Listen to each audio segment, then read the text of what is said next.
कपड़े धोने वाली बहू। शादी के पहले से ही विभा को कपड़े धोने का बड़ा शौक था। कभी नल के नीचे तो कभी तालाब के पास। अरे मेरी नीली वाली लुंगी नहीं दिख रही है। विभा की अम्मा कहाँ रखी है लुंगी? अरे वो तो विभा ने परसों ही धोकर रखी थी आपकी अलमारी में, देखो वहीं होगी। वो ना मैंने आज धो दी, मुझे लगा कि गंदी हो गई होगी। अरे कैसे गंदी हो गई थी, उसे तो मैंने पहना भी नहीं। हे भगवान, इस लड़की के कपड़े धोने की आदत से परेशान हो गया हूँ मैं। जितना तो घर में राशन नहीं आता, उससे कहीं ज्यादा डिटर्जेंट पाउडर का खर्चा है। इसकी शादी करवा दो, शादी जाए अपने घर में ही करे काम, फिर चाहे घर के कपड़े धोने हो या पूरे गांव के। हाँ ठीक बोल रही हो, देखता हूँ मैं कोई लड़का। वो दिन भी आ जाता है जब विभा को देखने लड़के वाले आ जाते हैं। लड़की मुझे अच्छी लगी। होने वाली सास कहती है, बेटी अगर कुछ पूछना है तो पूछ लो। वैसे तो हमारी लड़की बहुत ही शर्मीली है, जो बोल दो वो मान लेती है, इसे क्या पूछना होगा। अरे कैसी बात कर रही हो माँ, मुझे इन लोगों के घर रहना है, सवाल तो कई है। हाँ हाँ बेटा पूछ लो ना, क्या पूछना है। आप लोगों के घर कपड़े कौन धोता है? सास का मुंह बन जाता है। देखो अगर तुम ये कहना चाहती हो कि तुम्हें कपड़े धोने नहीं आते तो सुन लो, कपड़े मैं ही धोती हूँ, लेकिन तुम्हारे आ जाने के बाद मैं रुमाल तक नहीं धोऊंगी। अरे चुप रहना भाग्यवान, बहू बेचारी घर आई नहीं, उसे डराना शुरू कर दिया। वो क्या है ना बिटिया, अभी तक तो ये कल्लू की माँ ही धोती थी, लेकिन अब तुम्हारे पापा तो दहेज में वॉशिंग मशीन देंगे ही। तभी विभा की माँ बोल पड़ती है, सवाल भी पूछा तो क्या। वैसे भाई साहब, मशीन की तो फिर भी कपड़े धोने की कैपेसिटी होती है, मतलब जो बिटिया दे रहे हैं ना विभा, इसे कपड़े धोने का बहुत शौक है। ये आप लोगों के क्या, आस पड़ोस गांव मोहल्ले सबके कपड़े धो दे और उफ तक ना करे।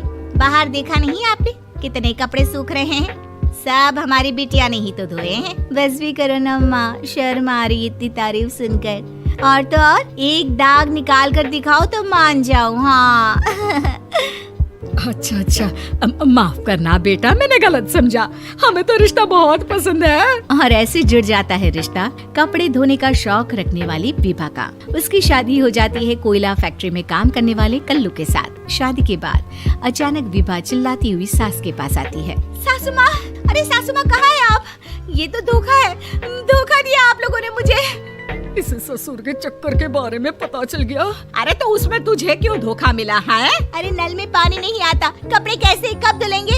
अच्छा तू पानी नहीं आ रहा उसकी बात कर रही है। तो आपने क्या सोचा? कुछ नहीं। अच्छा तेरी माँ ने कहा था कि कपड़े धोने का शौक है तुझे, याद आया मुझे। शौक बोलकर कपड़े धोने वाले मेरे जुनून को कम ना आके सासू माँ, कपड़ा धोना मेरा गुरूर है। तभी पति भी वहाँ आ जाता है। अभी मैंने इसे सनी देओल की फिल्म दिखाई है, उसी के डायलॉग मार रही है माँ। अच्छा सुन, साफ साफ बता रही हूँ, पानी सुबह 4 से 6 और शाम को 10 से 12 आता है, समझी? विभा टाइमिंग सुनकर हैरान हो जाती है। ये क्या भूतों का मोहल्ला है? सुबह 4 बजे उठकर कौन कपड़े धोता है? 4 बजे टंकी में पानी जाता है, फिर सारा दिन धोना ना, किसने मना किया? अरे कैसी बात कर रही है, 200 लीटर की टंकी में कितने कपड़े धो लूंगी मैं, सुबह ही उठ जाऊंगी मैं। अब क्या था, विभा सुबह 4 से लेकर रात के 12 बजे तक कपड़े ही धोती रहती। एक रोज सास पड़ोस से निकलकर कहीं जा रही होती है कि साथ वाली कहती है, हाँ कल्लू की माँ, जरा ये बताओ कि 2 साड़ी है, 2 ब्लाउज और एक पेटीकोट और एक नाड़े वाला लंबा कच्छा। हाँ तो? अरे तो क्या, कितना लोगी धुलाई ये बताओ। धोबन दिख रहे हैं हम क्या? हमारे पति सरकारी नौकरी से अभी रिटायर हुए हैं और बेटा सुपरवाइजर है कोयला फैक्ट्री में। धोबन समझ रखा है हमें?